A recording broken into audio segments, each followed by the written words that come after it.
Congratulations to England for reaching the final. With us is Gareth Southgate for the post-match press conference. Can I have a show of hands, please?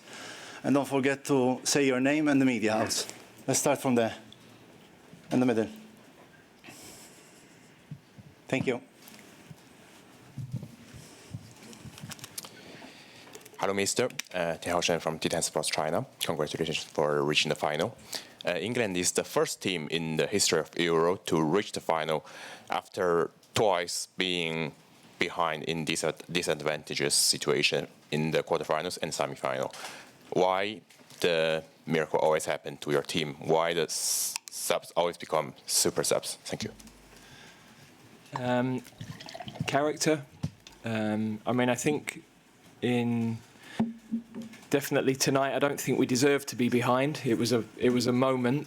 We'd started the game really well, and I thought our performance with the ball was exceptional, really good. We caused a lot of problems. It was a very complicated game. They kept changing the way they were building up, so we had to keep changing the way we were defending. They kept changing the way they were defending, so we were looking for different solutions.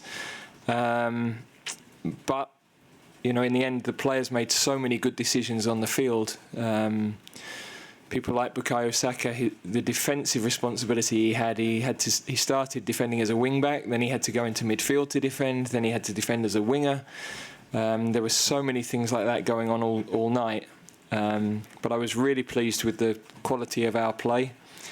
It would be I would imagine, a long time since, or if ever, an English side had 60% of the ball against, aside from the Netherlands. So it shows the more modern England way, but also the resilience and the character of the group, because Ollie Watkins has trained like that every day, and he's been ready for his moment, no matter how frustrated he might have been at not playing.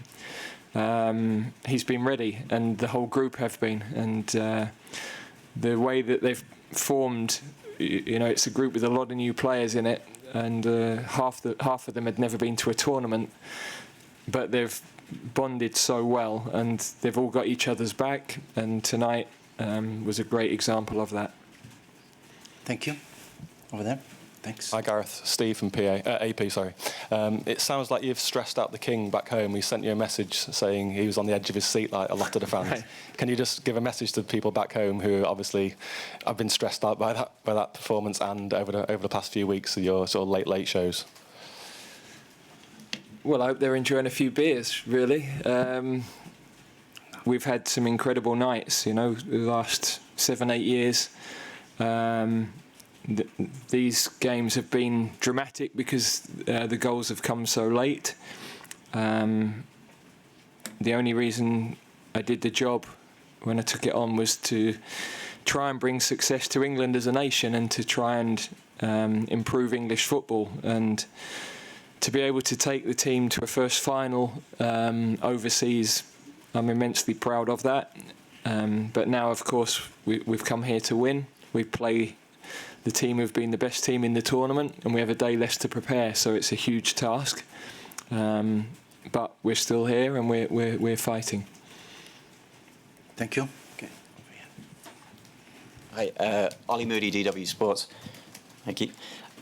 Kobbie Mainoo was everywhere in that first half, and seemed to be gaining confidence from everything that he did, pulling out the flicks by the end of the half. Do you think this was a breakout performance for him in an England shirt? And how important is it for the team to have players like that who bring a bit of youthful joy to the game? Well, I think all of his performances have been exceptional, especially when you consider his age. We haven't really had a player like him until now, so it makes such a difference when your midfield players can receive pressed and turn with the ball so easily and comfortably. It looks simple when he does it, but it isn't simple. But I thought him, Phil popping up in spaces, Jude, our movement was really good, and that caused a lot of problems. It caused them to adapt how they were without the ball. We had we had the goal that's disallowed by a fraction for offside. We have the chance that Phil is just cleared off the line. So I was really pleased with our football tonight. Thank you. Hello, Gareth. Egil from Norwegian NRK. You chose to pick off Harry Kane, your captain, 10 minutes before the game was finished, your best penalty shooter. This seems like quite a gamble, but how does it feel that it paid off? Yeah, look, Harry took quite a big knock when he won the penalty, so we weren't sure how long he would be able to play on for. And him and Phil were playing well, but we were losing a little bit of energy on the pressure. Certainly we weren't taking Phil off because of his performance, but we have got good players on the bench. That freshness we felt could help us, and we wanted to make that gamble in normal time rather than wait until extra time, having been to extra time twice. We didn't really want to go through that again physically as a team. So for Ollie to produce that moment when he did was it saved us another half an hour at least. But very, very special for him. I'm delighted for him. Hi Gareth, congratulations. James Ollie from ESPN. Could you just talk a bit about the changes that the Netherlands made in the second half, the sort of tactical problem that posed for you, and what your thought process was in solving it? Well, from the start of the game, they were dropping Depay lower, Simmons on the other side to normal, so building a little bit more with a 4. So we didn't need the 5 at the back, and we pushed Bukayo into midfield to pick up Reinders. They then adapted again because they were having problems dealing with us, so they left the left flank a bit freer in the latter part of the second half.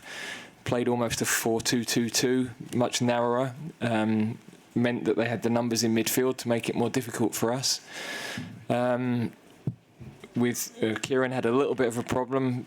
Hopefully he could be okay, but with them giving us the left flank, it was a good moment to bring Luke on. We weren't sure how long he could play, but to finish the game we felt would be important. So they then adapted again with Weghorst coming on. They had more numbers through, so they were a 3-box-3 really in the second half, which again Bukayo did a brilliant job covering inside. So we weren't able to be quite as incisive as we were in the first half, but we kept the ball really well and we made them run. And maybe in the end, that's the bit that's fatigued them, that's been critical in the goal that we scored. So yeah, there was a lot going on in the game, and we had to keep making decisions and getting messages on. But in the end, it's the players that make the decisions on the pitch, and they did it brilliantly. Michael Boykov for 90 Plus German media. England now have mainly played against defensively strong teams. Now they face Spain in the final, the strongest team in this tournament. Would you say that possession and offensive teams suit England better in terms of playing style? Well, we'll have to get the ball off them first. So it's not as simple as us having the ball and making them run. I mean, they press very, very well. So we're going to have to be exceptional with the ball, and we're going to have to be exceptional without it. But it's a final. You expect it to be that way. They've been the best team. We're starting to show a better version of ourselves.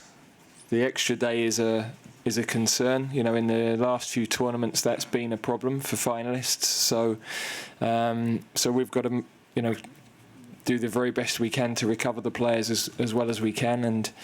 But we're not going to be on the training ground. That's simple. We'll be walking through things or delivering things in meetings, which was the same for this game. But we're in there, and with what we've shown to this point, we have as good a chance as they do. Hi Gareth, Simon Peach from PA, congratulations. You've touched on the personal criticism in the build-up, obviously the difficulties you had early on.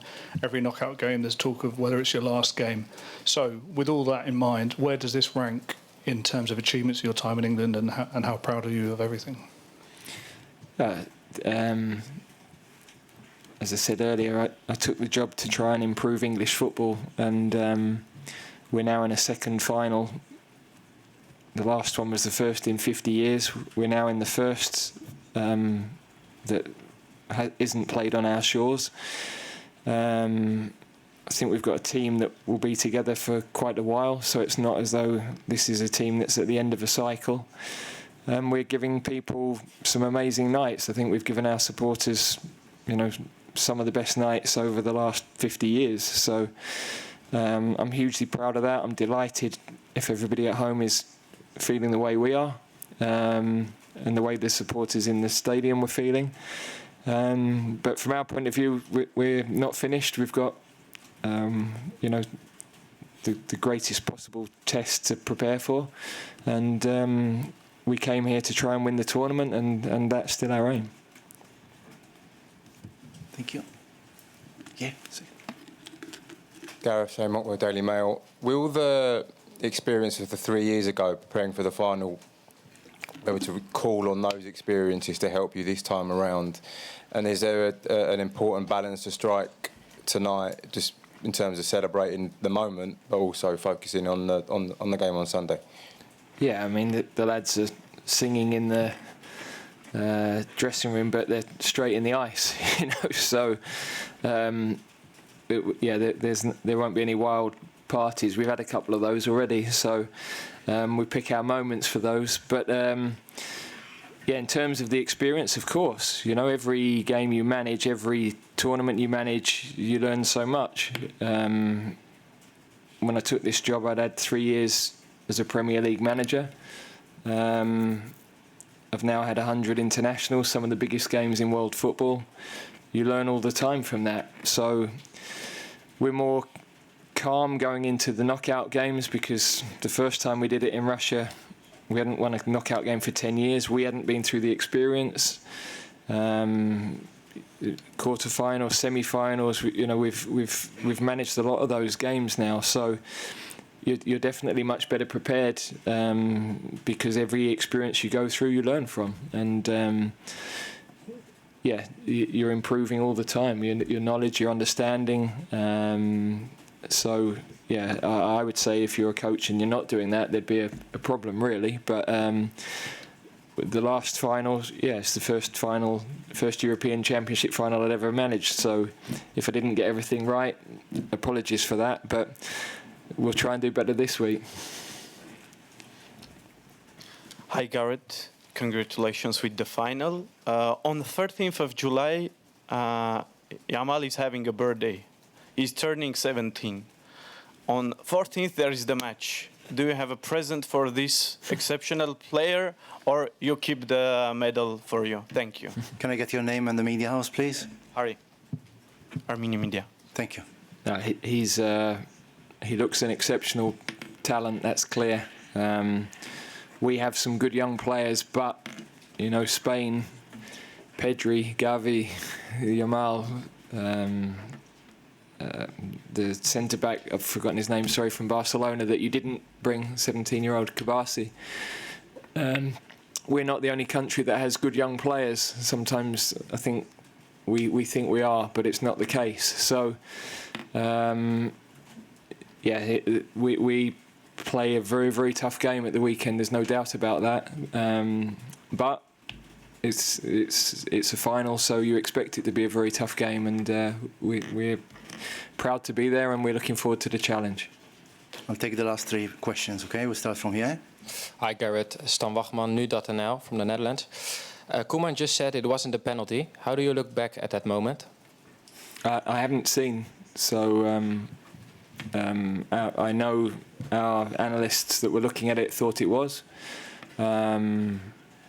Presumably they've reviewed it very closely, so but no, I have not seen it actually.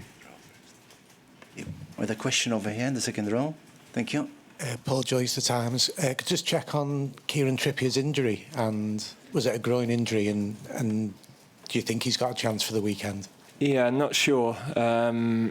We didn't want to take any chances, and we had it in our minds that bringing Luke into a game with that balance. At some point, we're still deciding how long he could play for, but we felt to be able to bring him into the game and finish with that balance was better than to start it and then have to take him off. So we'll have to see how Trips is, but I mean he's been an absolute soldier for us, and to fill in the way he has and produce the level of performance on the wrong side of the pitch with the injuries he came into the tournament with as well has been absolutely phenomenal. Last question. Yeah, thank you. Rob Draper, Evening Standard. Gareth, really nice point of connection with the fans, obviously in contrast to the disconnection earlier in the tournament. Was that special? Obviously something that you've enjoyed. You said you need to enjoy that moment, but was that quite important to reconnect? Yeah, I mean, we all want to be loved, right? So when you're doing something for your country and you're a proud Englishman, when you don't feel that back and when all you read is criticism, it's hard. So, to be able to celebrate a second final is very, very special. And, especially with fans that travel, our travelling support is amazing. The amount of money they spend to travel, the commitment to do that, to be able to give them nights like this. And, I think we have given them a few over definitely the last 6 years from Russia onwards. It means a lot. So if I hadn't been on the grass, I'd have been watching, celebrating like they were. So we're kindred spirits in many ways. But of course, I'm the one that has to pick a team, and so to be able to give them a night like tonight, very, very special. Thank you very much. Thank you for your presence. Once again, thank you to the volunteers who helped us out, and congratulations to England for reaching the final. Thank you.